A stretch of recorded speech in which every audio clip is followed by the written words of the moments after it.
शिक्षा का व्यापारीकरण बंद करो, बंद करो, बंद करो। शिक्षा मंत्री शर्म करो, शर्म करो, शर्म करो। शिक्षा की दुकान बंद करो, इस्तीफा दो।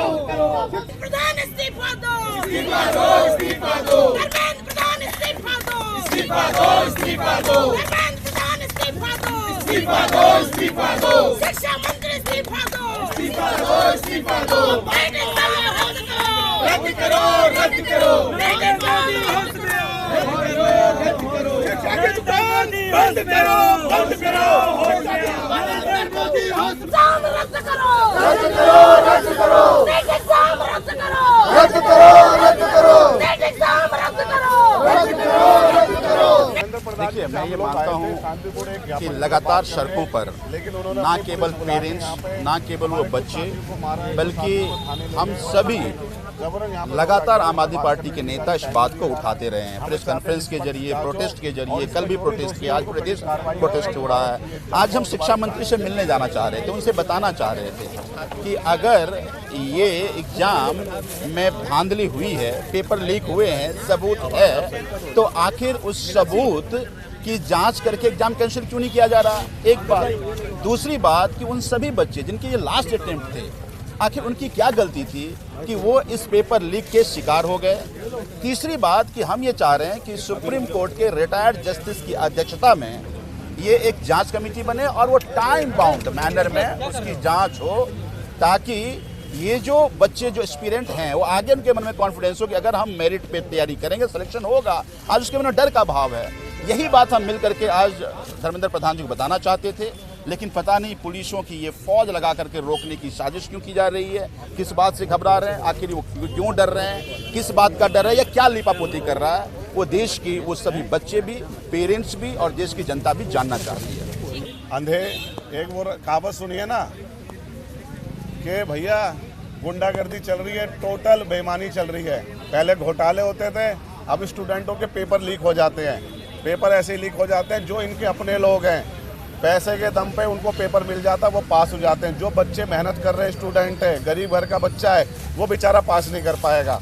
ऐसे घोटालों में नैतिकता के आधार पर धर्मेंद्र प्रधान को तुरंत इस्तीफा देना चाहिए और मोदी सरकार को अपनी गलती माननी चाहिए और देश से माफ़ी मांगनी चाहिए। हम लोग ये चाहते हैं नैतिकता के आधार पर ये लोग अपना इस्तीफा दें और तुरंत जांच बिठा के ये जो पेपर हैं ये परीक्षा रद्द हो और दोबारा तरीके से हो, ताकि सबको बराबर मौका मिल सके और जो बच्चा काबिल है वो पास होके आगे बढ़ सके, ना कि लोग गलत लोग आगे नकल के दम पे बढ़ सके। क्या आपको मिलने दिया गया है? नहीं जी, मिलने कहाँ दिया। हमारे दोस्तों को, हमारे जो साथी उनको लाठीचार्ज करा है, कुछ साथियों को थाने में उठा के ले गए हैं। लगातार हमें धमकाया जा रहा है, हमें आगे नहीं जाने दिया जा रहा। मोदी अपनी गुंडागर्दी से पुलिस को आगे करके हमें प्रताड़ित कर रहे हैं, हमें धमका रहे हैं। देखिए, तो पूरा देश देख रहा है कि इन्होंने नीट में पहले से घोटाला, इनको पता था शिक्षा मंत्री को कि उसमें घोटाला हुआ है। जिस दिन देश का लोकसभा का रिजल्ट आने वाला था, उसी दिन इन्होंने नीट का एग्ज़ाम का रिजल्ट डाला कि उसमें लोगों को पता न लग पाए, मगर 24 लाख लोगों का भविष्य उसमें कैद हो चुका था। मगर इन्होंने उसमें धांधलीबाजी करी।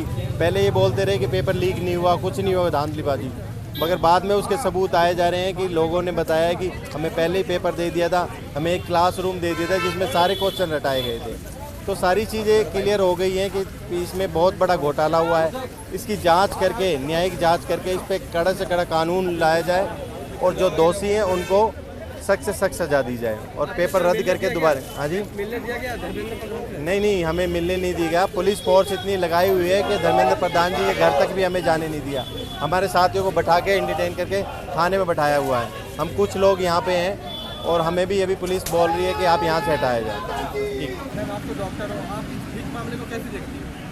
क्योंकि मैं खुद डॉक्टर हूँ, मैं उनकी पीड़ा को समझ सकती हूँ। वो जो स्टूडेंट्स हैं, 24 लाख स्टूडेंट्स, लाखों बच्चों ने बहुत मेहनत की है, दिन रात मेहनत की है। माँ बाप ने अपनी प्रॉपर्टीज़ को बेच के उनको एजुकेशन दी है। तो करोड़ों लोगों के का सवाल है, इसमें इन्वॉल्वमेंट है। सब लोग चीटेड महसूस कर रहे हैं। इतनी बड़ी रेगुलरिटी हुई है, जिनके पास पैसा है उन्होंने पेपर खरीद लिया है, उनको क्वेश्चंस पता थे, उनके 100% मार्क्स आ जाते हैं। ऐसे स्टूडेंट्स के जो डिजर्विंग भी नहीं है। आप सोचिए, अगर ऐसे स्टूडेंट जाके डॉक्टर बनेंगे तो किस तरह के डॉक्टर बनेंगे वो तो फिर सीटें भी खरीद लेंगे, पीजी की सीट भी खरीद लेंगे, उनके पास पैसा है। और जो वाकई डिज़र्विंग स्टूडेंट्स हैं, जो डिज़र्विंग गर्ल्स हैं, लोअर इकोनॉमिक स्टेटस से जो लोग हैं, वो अगर ऐसा नहीं कर पाएंगे तो समाज में पूरी तरह से इनइक्वालिटी हो जाएगी। मैम, आप आज प्रोटेस्ट कर रहे हो, क्या आपको शिक्षा मंत्री से मिलने का मौका मिला? नहीं जी, हमको नहीं मिलने दिया गया, बल्कि हमको खड़े भी नहीं होने दिया जा रहा है। ये वो तंत्र है भारतीय जनता पार्टी का जो नहीं चाहता कि लोगों की आवाज़ और लोगों तक पहुँचे, जिससे ताकि लोगों को पता चले कि किस कदर इनजस्टिस हो रहा है, किस कदर की धांधलेबाजियाँ हो रही है। वो सिर्फ थोड़ा बड़ा अपनी चीज़ों को शोकेस करके लोगों को कन्विंस करना चाहते हैं, बट रियलिटी बहुत अलग है। ग्राउंड रियलिटी बहुत ही ख़राब है।